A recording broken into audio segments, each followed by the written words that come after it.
Құрметті YouTube көрермен, әңгіме басталмас бұрын каналға жазылып, қазақ тілді арнаның дамуына өз үлесіңізді қосып кетіңіз. Студент кезімде бір құрбымның ауылына қонақ болып бардым.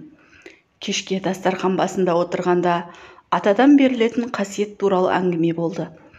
Егер қасиет қонған адам қайтыс болған соң, балаларының бірі сол жолды ұстанбаса, тылсым құдірет ұрпағының бірін қайғылы жағдайға душар етуі мүмкін екен. Апаның айтқан әңгімесі: мен келін болып түскенде, көрші үйге де келін түскеніне көп бола қоймаған екен.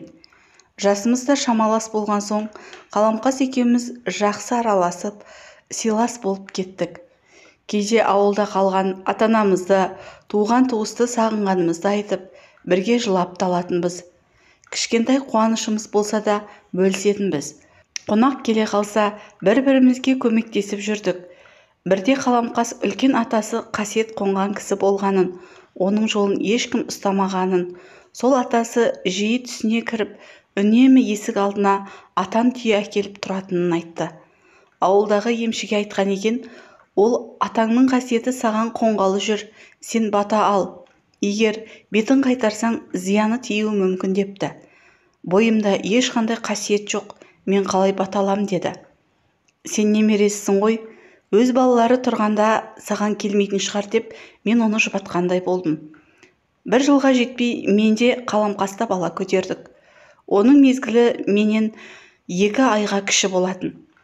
Екеуміздің басымыз қосыла қалса, бойымыздағы өзгерісті айтамыз, қуанышымызда шек жоқ. Ана болудың қандай керемет сезім екенін сонда ғана білдік қой. Ай күнім жетіп, мен қыз босандым.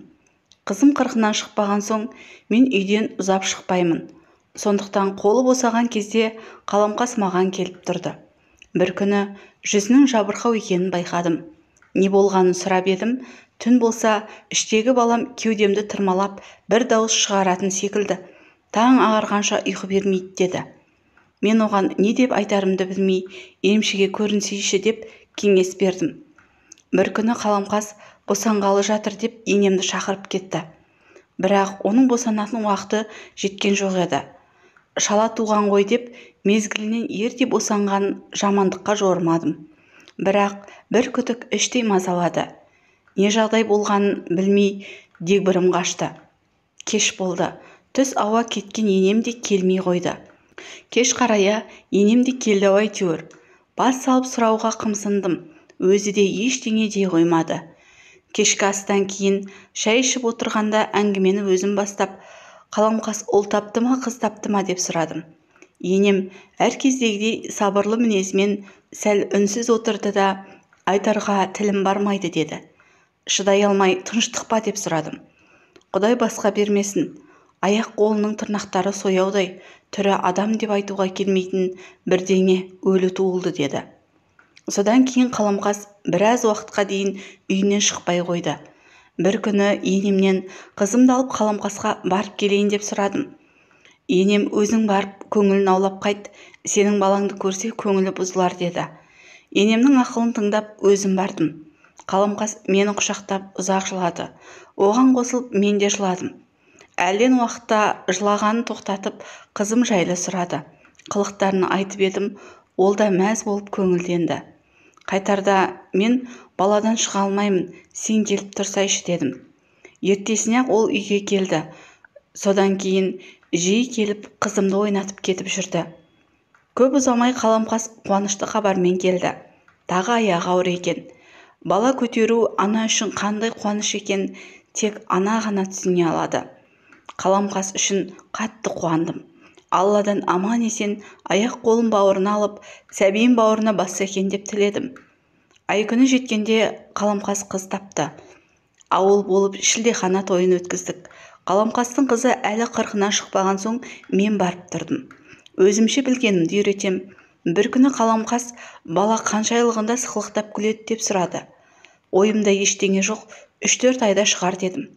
Ал менің қызым 40-нан шықпаса да сықылықтап күледі, сонда қалай болғаны деді. Мен не деп айтарымды білмей тосылып қалдым. Қаламқас әңгімесін жалғап, ұйықтаған соң түн ортасы ауғанда қызымның сықылықтап күлген даусынан оянам деді. Дауысты түсіңде еститін шығарсын деп жұбаттым. Өзім де солай шығар деп ойладым. Арада 4-5 ай өткенде қаламқас көтеріліп ауырады екен деген сөз шықты. Бірақ мен ол әңгімеге сене қойғам жоқ. Өйткені қаламқасты күнәра көрем. Бойынан ондай өзгеріс байқаған емеспін. Бір күні енемді сол үйге шақырды. Келген соң енем кейінгі уақытта қаламқастың бойынан ештеңе байқамадың ба деп сұрады. Жоқ, неге сұрадыңыз дедім.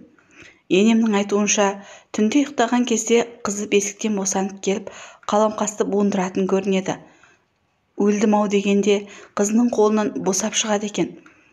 Қаламқас есін жиям дегенше қайта барып бесігіне жатып алатын көрінеді. Ол сөздерге сене қоймай түсінде қара басатын шығар дедім. Көпті көрген енем, жоқ, бұл жерде бір гәп бар сияқты деді. Келесі күні қаламқастың хәлін білуге бардым. Ол өте көңілсіз екен. Мән жайды қалай сұрауды да жөнін таппай отырғам, өзі сөз қозғады. Енемнің айтқанын қайталады. Ұйықтағанда бастырылып қалып жүрген шығарсың, ол түсің болар дедім. Жоқ, оянып көзімді ашқанда қызымның маған қарап, сықылықтап күліп, бесігіне барып қайта жатқанын анық көрем деді. Мен не айтарға білмедім. Екеуміздің құшақтасып жылауға ғана шамамыз жетті. Көп ұзамай қаламқас қайтыс болды деген суық хабарды естігенде есімнен тана жаздадым. Кейін білдік, бесіктің қолбауына буынып өліпті. Қаламқастың өлімін әркім әр саққа жүгіртті. Күйеуі буындырып өлтіріпті дегенде сөз шықты. Өйткені ешкімде бесіктегі қызы буындырып өлтіріпті дегенге сенген жоқ. Қаламқастың қызы туралы айтқанын білсем де, мен де ол кезде сене алмаған едім, деп апа әңгімесін аяқтаған еді.